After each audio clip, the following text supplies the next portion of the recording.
Now, the rest of the story.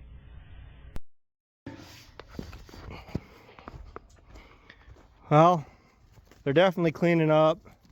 They're losing some of that mud that they had caked on them from all that, not even rain, from the last rain we had, but then they were loitering around in the muck.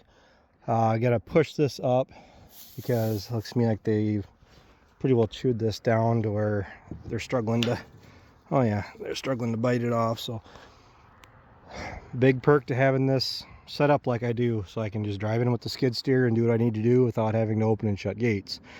But what I've typically done is just drive in with the pallets or the bale forks, even done with a bucket, and just stir it up so they can reach it again. I believe I can get 9 or 10 bales in here, right along with all the rest of the things that I would love to get done that just never seem to get done. This side, we got the wood posts on the far side. This side is going to need to have these beams replaced, which surprisingly doesn't take much. Rent a jackhammer and get the concrete out of the hole and drop posts down in them. So we actually, Ryan and I did this. Dad, Ryan and I put these in relatively short order. This whole mess here is pretty shot. I knocked that off. That's my own fault. Get this gate hung back up, but being able to drive in and out of here is super nice. I got a baby. All right. Say this right here, if you guys are wondering where you hear stories about people getting attacked by their animals, this is actually very much how it can start. This girl, it's a heifer. I'm keeping her for a breeding heifer. She's a bottle calf, and she's friendly. She's overly polite, which seems cute and friendly right now. It's when they get full size and they think they're still playing with you and they can hurt you. So I've been working with her. But nice deep red coat. I wish she was actually out of my grandpa's heifer, because this is the same depth of color that grandpa's heifer has, and so does her calf. But her calf is currently out there. We hauled cows home a few days ago, and we're getting cool enough at night. They're really not hurting as far as needing bedding, but the projections are like 50s at night, where we were down in the 30s and 40s the last couple nights. But with the sun to my back, you guys can get a better look at them. They are growing nice. I think we're 450, 500 pounds is what I've been guesstimated at, and from the looks of things, I'm planning on having them 3 months yet. So my nutritionist is figuring they're going to be 600-700 pounds. All this manure that's been piled up out and around here will be getting cleaned up here very soon, as we start taking corn off and we get fodder made. Because once fodder's made, we get that hauled off, we'll spread this real heavy and get that taken care of. We don't have a whole lot of tillage to do this fall, I don't really believe, compared to last year. Last year we had about 150 more acres last year that we won't have this year, just because it was in beans this year. They like playing King of the Mountain though, but dealing with a little bit of cough in them, but already looking into that. We did treat them. These guys will be getting another shot here about a month and a half, so they'll be double vaccinated. The heifers, they're going to stay in on the feed. They're getting the creep feed just like everybody else. The only thing is I don't need to get them too big where they're looking like fat cattle. But they'll be good here for a while. They'll be getting bucket fed before too terrible long. As soon as I get some corn harvested, I'm just going to bucket feed them shell corn. I want to get a harness for this one and see if I can't lead her. So every once in a while you get them where you can walk them around. So even so, number 2, he's the young guy, the little calf in here. He's the youngest calf.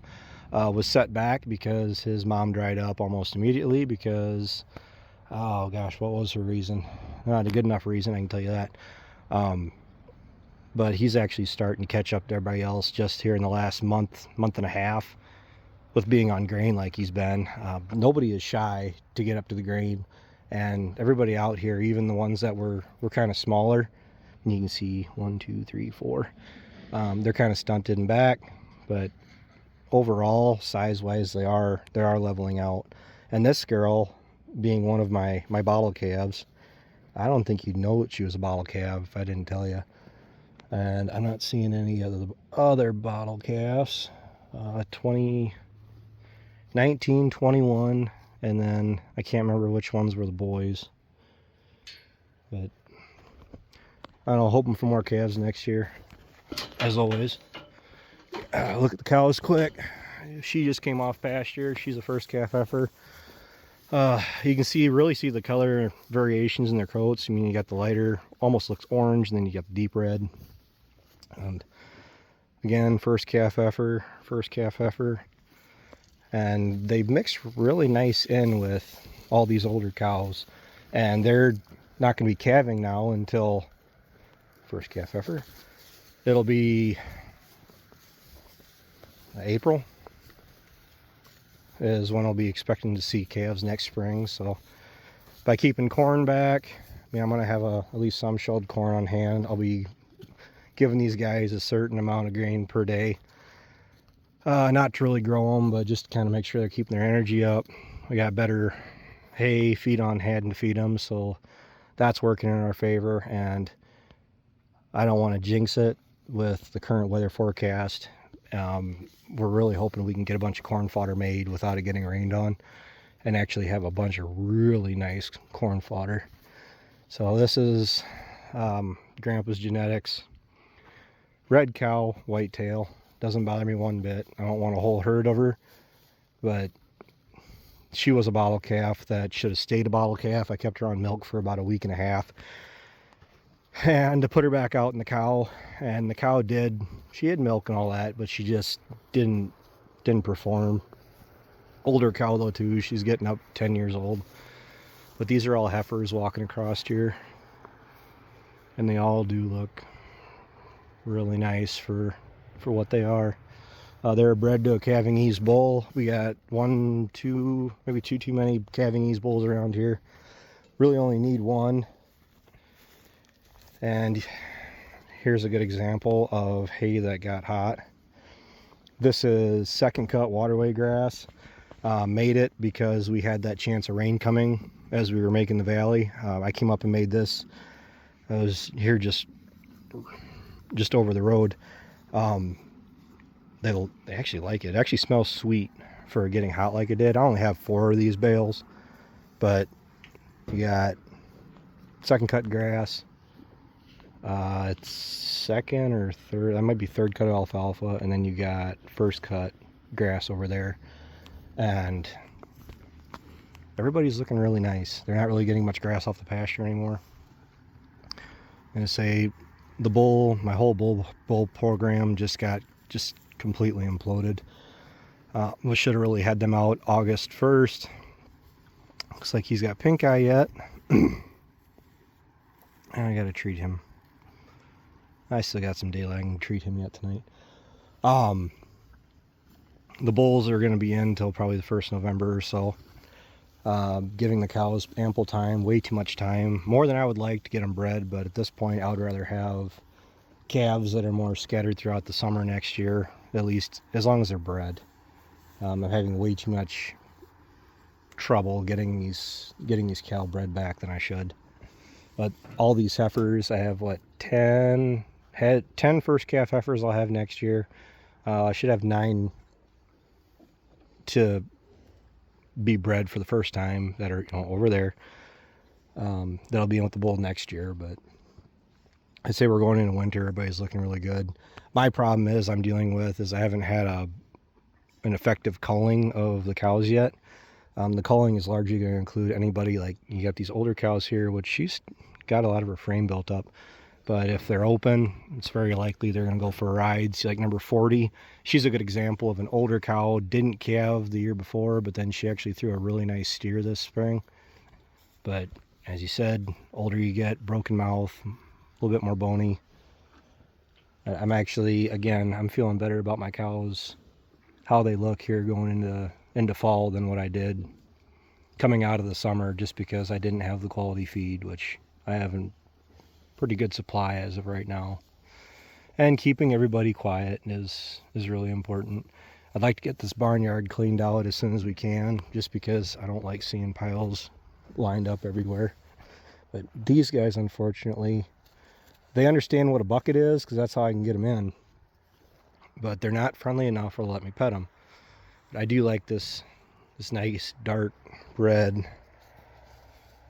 This is Darla. This is out of Grandpa's. But she looks just like her mom. Her mom has a little bit more white on her. But if I can get a heifer out of her, if I could get another heifer out of her mom yet, I'd maintain 10 out of my grandpa's herd just to say that they're still here. And I'm going to start picking and choosing the ones I like, the ones I don't like. So I have a few here that I probably should have gotten rid of, but they're such nice cows. You're trying to give them one more turn and just hoping that you get a heifer out of them. But that also can bite you too. So, like I said, first cut grass. Some actual pretty nice stuff too. But they're chewing on it. It's Reed Canary. For where it came from, it's really nice stuff. So, all right, I rambled too much. I'll talk to you guys later. Harvest videos are about to wind back up again. So harvest to fodder making to probably some tillage to being upset at some cows. Because I got about a third of the herd's got to come home yet, so. But they're quiet. They're not dummies.